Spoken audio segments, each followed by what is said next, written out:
संभाजीनगरच्या कुत्र्याला मी सांगू इच्छितो, त्या आईला नगरच्या संग्रामदादा जगतापच्या नादी लागू नको।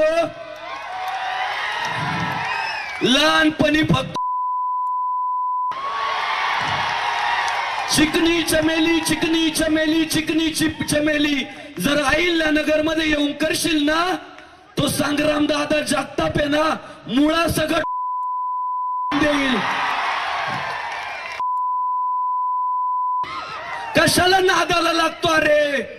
अरे ते कसंही आहे म्हणून जर सुरे घेऊन फिरत असतील तर तुम्ही सुद्धा हिंदू शेतकऱ्यांचे पोर आहे। तुमच्या गाड्यांमध्ये सुद्धा कोयते आणि कुऱ्हाडी पाहिजेच। तुमच्या गाड्यांमध्ये विळे पाहिजे, खुरपे पाहिजे, कोयते पाहिजे, कुऱ्हाडी पाहिजे। या आपल्या हिंदू पोलीस बांधवांनी विचारलं ना, का रे कोयते घेऊन फिरताय, कुऱ्हाडी घेऊन फिरताय, काय करावं म्हणावा? अनावश्यक हिरवळ लय वाढली, तोडावा लागते।